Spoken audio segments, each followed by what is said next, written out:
వెల్లా న్యూస్కి స్వాగతం. ముందుగా ముఖ్యాంశాలు. సాగునీటి ప్రాజెక్టుల పట్ల వైసీపీ ప్రభుత్వం నిర్లక్ష్యం. ప్రభుత్వ చీఫ్ విప్. జనసేన ఆవిర్భావ దినోత్సవాన్ని జయప్రదం చేయండి. రాష్ట్రంలో సాగునీటి ప్రాజెక్టుల పట్ల గత వైసీపీ ప్రభుత్వం నిర్లక్ష్యం వహించి రైతులకు తీరని అన్యాయం చేసిందని ప్రభుత్వ చీఫ్ విప్ వినుకొండ నియోజకవర్గ శాసనసభ్యులు జీవీ ఆంజనేయులు అన్నారు. ప్రభుత్వ చీఫ్ విప్ జీవీ ఆంజనేయులు మాట్లాడుతూ, గత వైసీపీ ప్రభుత్వంలో వెలుగొండ ప్రాజెక్టు పూర్తి చేయకుండానే ప్రారంభమంటూ జగన్ ప్రభుత్వం రైతులను నట్టేట మోసం చేయడం దుర్మార్గమన్నారు.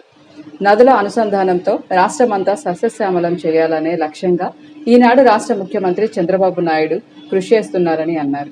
అదేవిధంగా వినుకొండ నియోజకవర్గంలోని బొల్లాపల్లి రిజర్వాయర్తో పాటు వరకిపొడిసెల ప్రాజెక్టు పూర్తి చేయాలని ఈ సందర్భంగా కోరారు. 2014-19లో ఆ రోజు చంద్రబాబు నాయుడు గారు నదుల అనుసంధానం చేయాలని, పోలవరం ప్రాజెక్టు పూర్తి చేయాలని, ఆ విధంగా రాష్ట్రాన్ని సస్యశ్యామలం చేయాలని ఒక అకుంఠిత దీక్షతో ఆనాడు చంద్రబాబు గారు ముందుకెళ్లారు అధ్యక్ష. 2014-19 మధ్య 68,000 కోట్లు ఖర్చు పెట్టి అధ్యక్ష 5 సంవత్సరాల్లో. అంటే మొత్తం బడ్జెట్ 7 లక్షలు ఉంటే అందులో 68,000 కోట్లు ప్రాజెక్టు మీద ఖర్చు పెట్టడం జరిగింది అధ్యక్ష. అంటే 10.3% ప్రాజెక్టుల మీద ఖర్చు పెట్టడం జరిగింది అధ్యక్ష చంద్రబాబు నాయుడు గారు. అంటే ఆ రోజు ప్రభుత్వానికి ఉన్నటువంటి చిత్తశుద్ధి, అలాగే సాగునీటి ప్రాజెక్టులన్నీ పూర్తి చేస్తే మరి నీళ్ళు ఇవ్వచ్చు, రాష్ట్ర రైతన్నల సంపద పెంచవచ్చు, దిగుబడులు పెంచవచ్చు అనే లక్ష్యంతో ప్రభుత్వం ముందుకెళ్ళింది అధ్యక్ష. పోలవరం ప్రాజెక్టు 73% పూర్తి చేశారు ఆ రోజు చంద్రబాబు నాయుడు గారు. 2020 కల్లా పూర్తయ్యేది పోలవరం ప్రాజెక్టు. అదే ప్రభుత్వం అధికారంలోకి వచ్చుంటే, కానీ దురదృష్టవశాత్తు ఒక్క అవకాశం పేరుతో జగన్మోహన్ రెడ్డి ఈరోజు తండ్రి లేని బిడ్డను అన్నాడు, ఒక్క అవకాశం ఇమ్మన్నాడు. సరే పోనీలే చూద్దామని ప్రజలు ఒక్కసారి ఓటేశారు అధ్యక్ష. ఒక్కసారి ఓటేసిన పాపానికి రాష్ట్ర ప్రజలకి తీరని అన్యాయం చేశాడు జగన్మోహన్ రెడ్డి. 2019 నుండి 2024 మధ్యలో ఆనాడు గత ప్రభుత్వ పాలనలో బడ్జెట్లో దీని మీద ఖర్చు పెట్టింది కేవలం 35,000 కోట్ల అధ్యక్ష. సాగునీటి ప్రాజెక్టుల మీద, సాగునీటి ప్రాజెక్టుల్ని పూర్తిగా నిర్లక్ష్యం చేసింది ఆనాటి ప్రభుత్వం. అందులో బడ్జెట్ కేటాయించింది 35,000 కోట్లు అయితే దానిలో 10,000 కోట్లు మొత్తం జీతాలకే పోయింది. జీతాలకు పోను వీళ్ళు ఖర్చు పెట్టింది కేవలం 2% అధ్యక్ష. కేవలం 2% మాత్రమే. అంటే ప్రాజెక్టులు పూర్తి చేయాలనేటువంటి ఆలోచన ప్రభుత్వానికి లేదు. అందువల్లనే బడ్జెట్ కేటాయింపులు తక్కువైతే దాంట్లో జీతాలు పోను ఇంకొక 3,000 బకాయిలు పెట్టారు అధ్యక్ష. కేవలం 22,000 కోట్లు మాత్రమే ప్రాజెక్టులు ఖర్చు పెట్టారు. ప్రాజెక్టులు చిన్న చూపు చూశారు, ప్రాజెక్టులు నిర్లక్ష్యం చేశారు. దానివల్ల రైతులకు తీరని అన్యాయం జరిగింది అధ్యక్ష. అలాగే గతంలో చంద్రబాబు గారు పట్టిసీమ ప్రాజెక్టుకి కేవలం 1,600 కోట్లు ఖర్చు పెట్టి 40,000 కోట్లు దిగుబడులు సాధించారు అధ్యక్ష. ఆ విధంగా ఎంతో మేలు జరిగింది అధ్యక్ష. కానీ ఈ ప్రభుత్వం పూర్తిగా రైతన్నలను నిర్లక్ష్యం చేసింది. ఇంకా దురదృష్టకరం ఏంటంటే అధ్యక్ష, కనీసం డ్యాములు మెయింటెనెన్స్ కూడా చేయలేదు. కొత్త ప్రాజెక్ట్ ఒక్క ప్రాజెక్ట్ పూర్తి చేయలేదు అధ్యక్ష. చంద్రబాబు నాయుడు గారు మరి 60 ప్రాజెక్టులు పైగా టేకప్ చేసి 23 ప్రాజెక్టులు పూర్తి చేశారు అధ్యక్ష. 23 ప్రాజెక్టులు పూర్తి చేసి 32 లక్షల ఎకరాల ఆయకట్టు స్థిరీకరణ చేశారు. అలాగే కొత్త ఆయకట్టుకి లక్షలాది ఎకరాలకి సాగునీరు ఇచ్చారు చంద్రబాబు గారు. కానీ జగన్ పాలనలో పూర్తి చేసింది ఒక్క ప్రాజెక్ట్ ఉంది అధ్యక్ష, ఒక్క ప్రాజెక్ట్ లేదు. అంటే రైతులంటే అంత నిర్లక్ష్యం. అలాగే దురదృష్టకరం ఏంటంటే అధ్యక్ష, రాయలసీమకు చంద్రబాబు గారి పాలనలో 2014-19 మధ్య 13,000 కోట్లు ఖర్చు పెట్టడం జరిగింది అధ్యక్ష రాయలసీమ ప్రాజెక్టుల కోసం. కానీ జగన్ పాలనలో కేవలం 3,000 కోట్లు మాత్రమే ఖర్చు పెట్టారు అధ్యక్ష. నేను రాయలసీమ ముద్దు పెట్టనని చెప్పుకుంటాడు, కానీ రాయలసీమకి నిధులు కేటాయించడంలో, ప్రాజెక్టులు పూర్తి చేయడంలో పూర్తి నిర్లక్ష్యం చేశాడు. ఒక్క ప్రాజెక్టు పూర్తి చేయలేదు కనీసం రాయలసీమలో కూడా. అందుకే ఈరోజు రాయలసీమ రైతులు అంటున్నారు అధ్యక్ష, రాయలసీమ ద్రోహి జగన్ అంటున్నారు అధ్యక్ష. అందుకు ఈ విధంగా జగన్మోహన్ రెడ్డి గారు రాయలసీమ చేసింది లేదు. అలాగే ఉత్తరాంధ్ర నీటి ప్రాజెక్టులకి చంద్రబాబు గారు 2,000 కోట్లు ఖర్చు పెడితే జగన్మోహన్ రెడ్డి ప్రభుత్వంలో కనీసం 500 కోట్లు కూడా ఖర్చు పెట్టలేదు అధ్యక్ష. ఆ విధంగా రైతాంగానికి తీరని అన్యాయం చేశారు.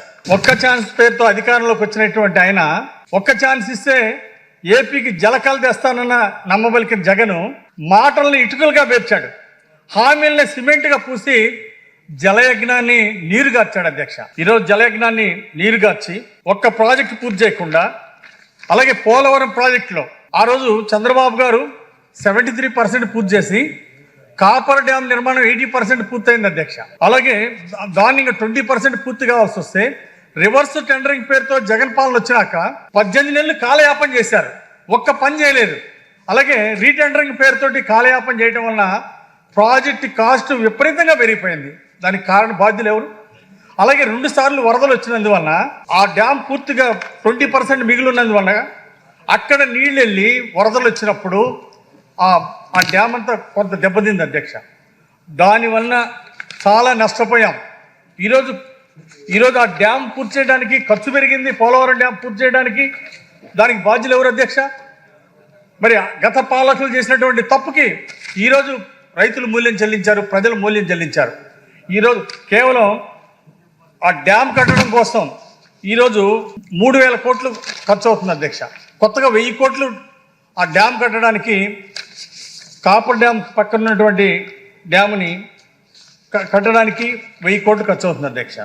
అదనంగా పెరిగిన భారం 2,000 కోట్లు అధ్యక్ష. ఆ విధంగా అలాగే సమయం పోలవరం ప్రాజెక్ట్ పూర్తి చేయడానికి మళ్ళీ సమయం పెరిగింది అధ్యక్ష. చంద్రబాబు గారి పాలన ఉంటే 2020 కల్లా పూర్తి ఉండేది అధ్యక్ష. అలాగే కనీసం 1,00,000 కోట్ల పైన దిగుబడులు వచ్చాయి అధ్యక్ష రైతులకి. ఈరోజు రైతులు నష్టపోయారు. అలాగే కరెంటు ఉత్పాదన ఆగిపోయింది. దీనికి అన్నిటి కారణం గత ప్రభుత్వం వైఫల్యం వల్లనే ఈ విధంగా నష్టపోయింది అధ్యక్ష. అట్లాగే ఆనకట్టలు నిర్వహణలో పూర్తి నిర్లక్ష్యం చేశారు అధ్యక్ష. కొత్తగా ఆనకట్ట కట్టింది ఒక్కట్లేదు, కనీసం పాత ఆనకట్టలు ఉన్న వాటిని మెయింటెనెన్స్ కూడా లేదు అధ్యక్ష. కనీసం ఎప్పుడన్నా గ్రీజ్ పెట్టారు అధ్యక్ష? వీళ్ళు గ్రీజ్ పెట్టలేదు. కనీసం చైన్ ఏదన్నా రిపేర్ వస్తే కూడా గేట్ లేపేదానికి దాన్ని కూడా పట్టుకోవాలి. కనీసం బోర్డులు బిగించాల్సి వస్తే బోర్డులు కూడా పట్టించుకోలేదు అధ్యక్ష. మేము పులిచింతల డ్యామ్కి వెళ్ళి చూసాం అధ్యక్ష. అక్కడ లీకేజ్ అవుతుంటే కనీసం ఆ లీకేజీలు కూడా మరమ్మతులు కూడా పట్టించుకోలేదు అధ్యక్ష. అంత అధ్వాన పరిస్థితిలో డ్యాములంటే నిర్లక్ష్యం, రైతులంటే నిర్లక్ష్యం ఆ రోజు పాలకులకి. గేట్ కూడా వెళ్ళిపోయింది కదా. గేట్లు ఒకసారి కాదు అధ్యక్ష, చాలాసార్లు గేట్లు పోయినాయి. అన్నమయ్య జలాశయం డ్యాంలో మట్టి డ్యాం కొట్టుకుపోతే 39 మంది చనిపోయారు. దానికి కారణం ఆ ప్రభుత్వం మెయింటెనెన్స్ చేయకపోవటం వల్ల. నియోజకవర్గ వడ్డెరాజుల అధ్యక్షులు పదవి ఎన్నిక ఈ నెల 13వ తేదీన నిర్వహిస్తున్నట్లు వేముల శ్రీనివాసరావు ఒక ప్రకటనలో తెలియజేశారు. స్థానిక నర్సరావుపేట రోడ్డులోని వడ్డే ఓబన్న విగ్రహం వద్ద ఆయన మాట్లాడారు. నియోజకవర్గంలోని 5 మండలాల్లోనే ఉన్నటువంటి వడ్డెరాజుల అధ్యక్ష పదవి ఎన్నుకొనుటకై అధ్యక్ష పదవికి ఎవరైనా పోటీ చేయదలిచిన వారు ఈ ఆదివారం అనగా 9/3/2025 తేదీలలోపు పల్లపు వెంకటేశ్వర్లు అలియాస్ ఏకాంబరం గాని వేముల శ్రీనివాసరావు సంప్రదించాలన్నారు. వినుకొండ నియోజకవర్గం జనసేన పార్టీ కార్యాలయం నందు జనసేన పార్టీ సమన్వయకర్త కొంజేటి నాగశ్రీలు రాయల్ ఆధ్వర్యంలో ఆత్మీయ సమావేశం నిర్వహించారు. కార్యక్రమానికి మాజీ MLA Janasena party Narasaraopet parliament సమన్వయకర్త కిలారి రోసయ్య ముఖ్య అతిథిగా పాల్గొని ప్రసంగించారు. ఈ నెల 14న జరగబోయే జనసేన పార్టీ ఆవిర్భావ దినోత్సవానికి దిశానిర్దేశం చేయడం కొరకు వినుకొండ నియోజకవర్గం నుండి భారీ ఎత్తున జనసేన నాయకులు, కార్యకర్తలు, వీర మహిళలు పాల్గొని కార్యక్రమాన్ని జయప్రదం చేయాలన్నారు. అనంతరం ఏర్పాటు చేసిన విలేకరుల సమావేశంలో వారు మాట్లాడుతూ మనమందరం కలిసికట్టుగా ముందుకు వెళ్దామని తెలియజేశారు. అధ్యక్షులు రాష్ట్ర ఉప ముఖ్యమంత్రి వర్యులు పవన్ కళ్యాణ్ గారి యొక్క నడవడిక, ఆయన యొక్క పరిపాలన దక్షత ఏ విధంగా ఉందో మనం చూసాం. పార్టీ అధికారం వచ్చిన తర్వాత ఏదైతే స్థానిక సంస్థలు పంచాయతీలకు ఏ విధంగా ఆయన నిధులు ఇవ్వటం, పంచాయతీలో రోడ్లు వేయటం దగ్గర నుంచి పర్యావరణం గురించి కూడా ఆయన తగిన శ్రద్ధ తీసుకోవడం కూడా మనం చూసాం. ఇవాళ అధికారం రాకముందు కూడా రైతాంగం కోసం ఆయన సొంత నిధులను కూడా వెచ్చించి రైతులందరూ కూడా ఇవ్వటం జరిగింది. ప్రజాహితం కోరే వ్యక్తిగా ఈరోజు దేశవ్యాప్తంగా ఇవాళ జనసేన పార్టీకి ఒక గుర్తింపు తీసుకొచ్చిన వ్యక్తి పవన్ కళ్యాణ్ గారు. ఈ మధ్య మీరందరూ కూడా చూస్తుంటారు, రాష్ట్రంలో తలసేమియా వ్యాధిగ్రస్తులకు కూడా ఆయన వంతు 50 లక్షల రూపాయలు ఎన్టీఆర్ ట్రస్ట్కి కూడా ఆయన ఇవ్వటం జరిగింది. అంటే ప్రజలకి ఏ విధంగా ఆయన మంచి చేయాలి, ప్రజా శ్రేయస్సు కోసం ఆయన పాటుపడుతున్న విషయాన్ని ఈ సందర్భంగా మీ అందరు కూడా తెలియజేసుకుంటూ, రేపు మార్చి 14వ తారీఖున పెద్ద ఎత్తున పార్టీ ఆవిర్భావ దినోత్సవానికి వీర సైనికులు వీర మహిళలు తరలి రావాలని చెప్పి కోరుకుంటూ దాని అన్ని తగిన ఏర్పాట్లు కూడా ఇవాళ ఏదైతే నర్సాపేట పార్లమెంటు ఇన్ఛార్జిగా నన్ను వేయటం జరిగిందో నేను 7 నియోజకవర్గాల్లో ఈరోజు వినుకొండ రావడం జరిగింది. వినుకొండ సమన్వయకర్త నాగ శ్రీనివాసులు గారు, నిశంకరావు శ్రీనివాస్ గారు, అలాగే పార్టీ మండల అధ్యక్షులు, పార్టీ లీడర్సు, వీర మహిళలు, జన సైనికులు అందరూ కూడా కలుపుకొని ఏ విధంగా తరలి వెళ్ళాలి, ఏ విధంగా ఏర్పాట్లు అన్ని చేయటం కూడా ఈరోజు మాట్లాడటం జరుగుతుంది. సో ఈ సందర్భంగా మరొకసారి మార్చి 14వ తారీఖు పార్టీ ఆవిర్భావ దినోత్సవం పిఠాపురంలో, ప్రత్యేకంగా పిఠాపురంలో పెడతాం. కారణం ఏంటంటే పార్టీ అధ్యక్షులు సొంత నియోజకవర్గం, 90,000 మెజార్టీ వచ్చిన నియోజకవర్గం, ఒక ప్రత్యేక గుర్తింపు. పిఠాపురం ప్రజలు కూడా ఈ రాష్ట్ర వ్యాప్తంగా జన సైనికులందరూ కూడా ఏ విధంగా అక్కడికి వచ్చి మరోసారి గతంలో ఆవిర్భావ దినోత్సవం కన్నా ఇంకా మెరుగ్గా, ఇంకా భారీ ఎత్తున ఈ సభని అది నిర్వహిస్తారని చెప్పి ఈ సందర్భంగా నేను కోరుకుంటా ఉన్నా. రేపు మార్చి 14వ తారీఖు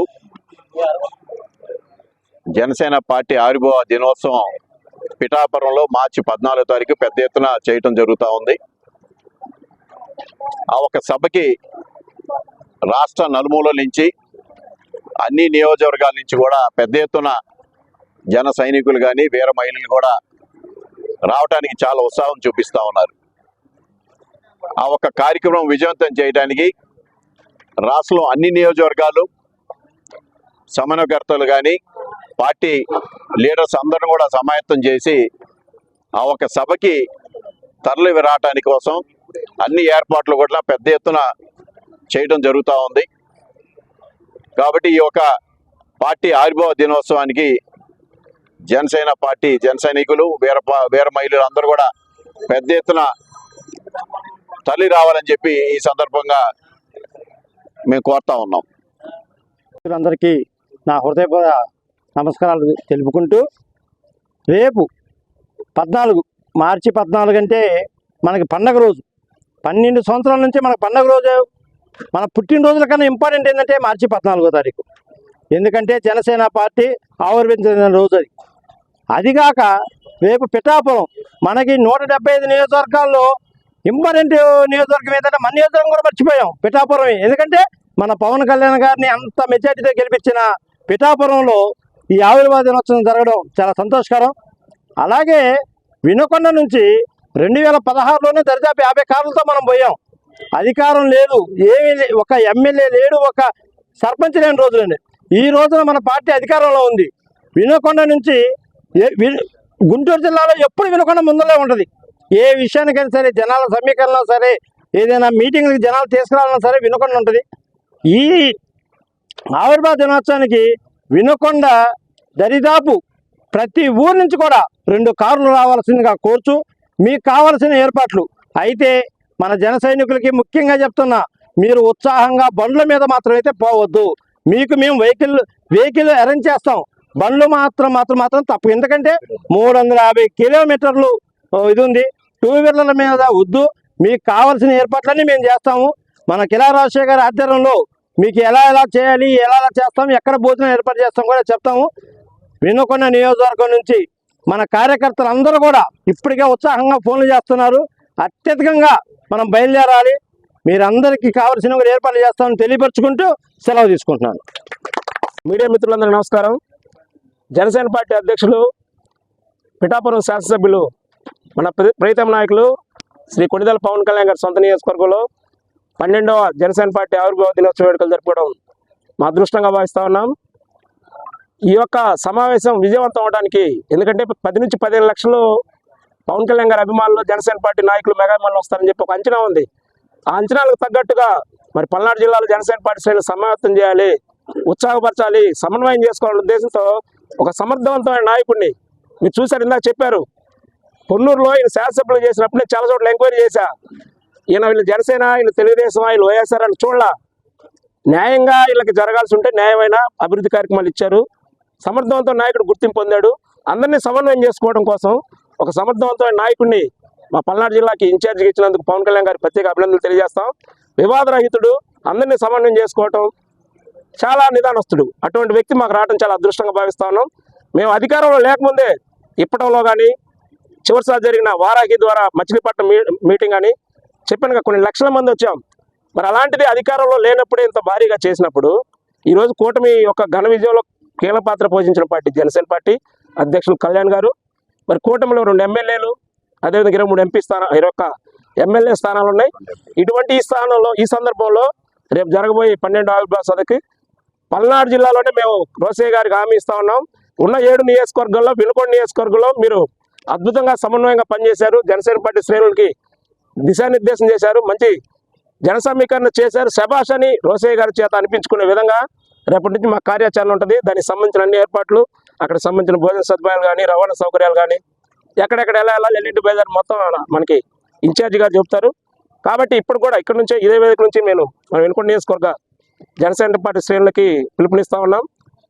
మనం ఇప్పుడు విజయోత్సాహం పంచుకునే దాంట్లో ఉన్నాం. ఈ ఉత్సాహాన్ని భారతదేశంతో పాటు ఆంధ్రప్రదేశ్, తెలంగాణ వాళ్ళు కూడా అధికారంలోకి వచ్చిన జనసేన పార్టీ ఆవిర్భావ దినోత్సవం ఏ విధంగా జరగబోతుందని ప్రపంచం అంతా చూస్తూ ఉంది. ఇటువంటి ఈ సందర్భంలో మరి జన సమీకరణ చేసి వాళ్ళ అంచనా తగ్గట్టుగా చేసి ఇది జనసేన శభాష్, ఇది జనసేన ఆవిర్భావ సమావేశం అంటే భవిష్యత్తులో కానీ గతంలో కానీ ఇలాంటి ఆవిర్భావ దినోత్సవం జరగలేదు అని అనిపించే విధంగా మేము చేయడానికి సిద్ధంగా ఉన్నాం. అందుకు సహకరించడానికి కిలా రోసయ్య గారు కూడా పాపం మాకంటే ముందే వచ్చాడు ఆయన. కానీ ఇంత ఇంట్రెస్ట్ ఉన్న వ్యక్తిని మాకు అప్పగించినందుకు ప్రత్యేకంగా పవన్ కళ్యాణ్ గారికి ధన్యవాదాలు తెలియజేసుకుంటూ ఆయన యొక్క ఆలోచనలకి అనుగుణంగా ఖచ్చితంగా జన సమీకరణ చేస్తాం. ప్రతి ఊరు నుంచి ఈరోజు సాయంత్రం నుంచి వాట్సాప్, ఫేస్బుక్ ద్వారా, సోషల్ మీడియా ద్వారా, ఫోన్ల ద్వారా కూడా తెలియజేస్తాం. వినుకొండ నుంచి మీకు హామీ ఇస్తున్నాం సార్, ఖచ్చితంగా 7 నియోజకవర్గాల్లో వినుకొండ నియోజకవర్గంలో అత్యధికంగా మరి జనం వచ్చే విధంగా, పవన్ కళ్యాణ్ గారి అభిమానులు సంతృప్తి పడే విధంగా, ఆనందంగా తిరిగి వచ్చే విధంగా మేము చర్యలు తీసుకుంటాం. దానికి మీరు మాకు ఆహ్వానాన్ని మంచి ఇక్కడ ఇచ్చేసినందుకు వినుకొండ నియోజకవర్గ జనసేన పార్టీ తరఫున హృదయపూర్వక ధన్యవాదాలు చేసుకుని సెలవు తీసుకున్నాను. జై హింద్, జై జనసేన. Thank you. ఇంతటితో వెన్నెలా న్యూస్ సమాప్తం. తిరిగి రేపటి వెన్నెలా న్యూస్లో కలుసుకుందాం. నమస్కారం.